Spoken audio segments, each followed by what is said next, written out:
So the boat ferry arrived from Tarifa into Tangier probably about 20 minutes ago. Just walked off. You know, it's just like walking off the Isle of Wight ferry. There's nothing to it. Picked up a little pity taxi. Probably paid a little bit too much for it, but you just need to tune in for a while, don't you? And this is Tangier train station, spanking new. I think it was built by the French and the Spanish, and they run TGV trains out of here. So I'm going to get a ticket to take me down to Marrakesh. Apparently it stops in Casablanca first. They should make a film called that, shouldn't they? See you later. Bye.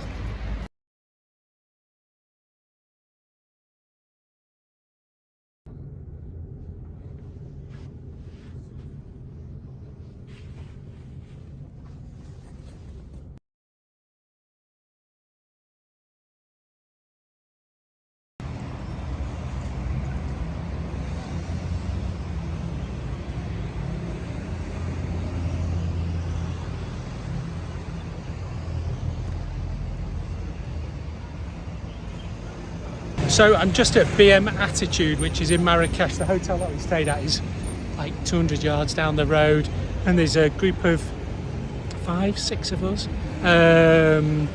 5 guys, Chris, who's the tour guide, and a young lady who's come over from the US who's joined us, and we've picked up these BMW GS 310s. The store's really nice, so if you're travelling down through Marrakesh or doing the Africa thing, great workshop, nice people, professional, really good.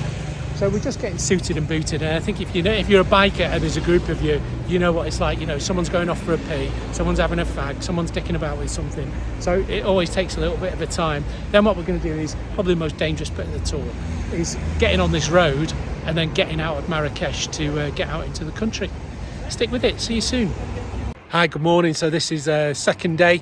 Yesterday was a good day, probably did about 120k, mostly on tarmac. Stayed in this kind of very rustic rural auberge off the N9, kind of southeast of Marrakesh. I'll put a map in if I remember. Food was good, unsurprisingly a tagine and some fruit for afters. Slept like a log because yesterday, you know, it's that first day, so there's a little bit of extra concentration and a bit of stress and anxiety, but actually all good. Really nice crowd of people. Chris Scott's a legend, you know, so yeah, all good.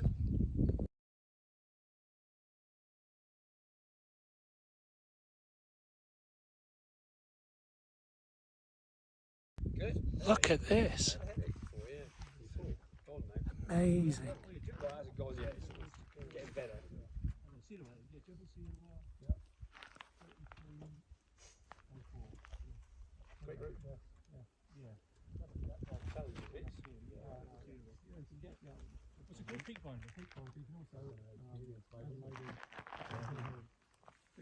Oh yeah. Oh okay. So using. Oh. But we went off.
Hi there. So it's now about 7:30 on Sunday, and I'm in a hotel room in just off the square in Marrakesh.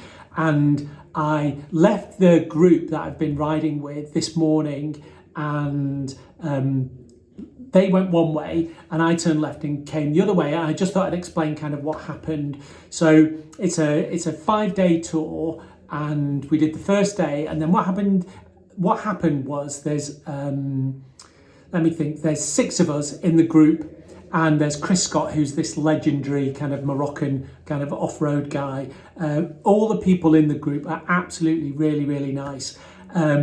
What happened though, the riding dynamics was a bit like perhaps if you've ever been skiing in a group, and there's a group of people who kind of all ski at the same level and they're quicker than you. And that's what happened. So there was 4 of these guys, all lovely, okay, without any problems at all.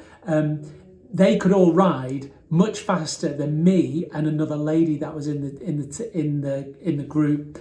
So as the tour progressed, self-consciously, I was trying to kind of keep up with this group, but I was riding outside my ability. And a couple of times yesterday morning, what happened was that I was pushing myself to try and keep up with this group that I never would have been able to keep up with. And these are on roads that I didn't know before. Some of the roads are quite difficult. And a couple of times I made some mistakes, and I thought this could end really badly. And so I had this kind of epiphany at lunchtime yesterday, and I thought, do you know what? I'm supposed to be on holiday. I'm paying for this, and I'm not really enjoying it. And so that kind of sentiment built up in my head during yesterday afternoon, and I thought, do you know what? It's just not worth it. What, you know, why do this? So we pulled into a small town, Tolhuin, I think it's called, which is about 200 kilometers south of Marrakesh. And I said to Chris, I said, tomorrow morning, you're all going to turn that way, and I'm going to turn that way and go back to Marrakesh. I said, it's just not working out for me, and it's not doing anything for kind of my mental health, and that ultimately could impact my physical health. He was very understanding. He said, you know, what we could do is just slow it all down if you wanted. And I said, no, that's not the right thing to do, because these 4 guys all obviously enjoy riding together, and they would, you know, that wouldn't be the right thing to do for them. The American lady that's in the tour, she's absolutely wonderful. I think she was probably having the same dynamic as me as well, thinking about that. If you're watching, I'm really sorry. I felt bad for kind of leaving you behind. But anyway, so then we had dinner, and it kind of came out during dinner, and all the guys said, look, we'll slow down. And I was like, no, don't do that just for me. So then I left them, and to get back up to Marrakesh, it was 300k on these roads, and I'll show you some of the videos from it. Huge, long, empty roads, you know, but ironically, exactly the kind of roads that I love riding on. Big, long, straight roads, nothing on them at all. And then up over the Tarifa Pass or whatever it is, and then rocked up into Marrakesh this afternoon. Traffic in Marrakesh is as nuts as you can imagine it sounds like. And rode through Marrakesh, no problem at all, found where I wanted to go, dropped the bike off, walked from where I dropped the bike off down to the Jamal El Fanar Square down here, which is where I am now. So that's the story. You know, Chris and any of the folks that are watching, Pierce and Tony and Jim and Steve and Ladrini, you're wonderful. Thank you for kind of putting up with me, and I hope that you had a really fantastic tour. And who knows, we might see each other again sometime. Take care. Bye.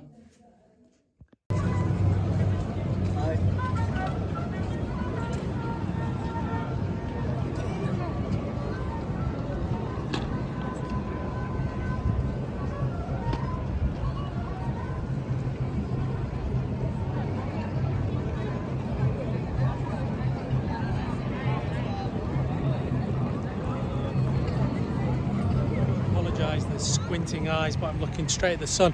So this is the main kind of front in Tangier. A behind me over there is the ferry, which was going to take me over to Tarifa. It's probably about a mile away. I'd say that is 20-ish degrees. The train station is just where see that very suspicious looking tall mobile mast palm tree is just there. So it's probably about a mile and a half, could be 2 miles. And I could jump in a taxi and get ripped off for like a quid, or I could actually walk along the front, and so that's what I'm doing, walking along the front, because Tangier has got some history, and I wanted to kind of just kind of feel what it was like. So it used to be a place of espionage and spies, kind of during interwar years. Had lots of European diplomatic attention. And yeah, that's the old town over there. I bet that'd be a good night out. Should do that in the future. Might do that over the next 18 months. Take care. Bye.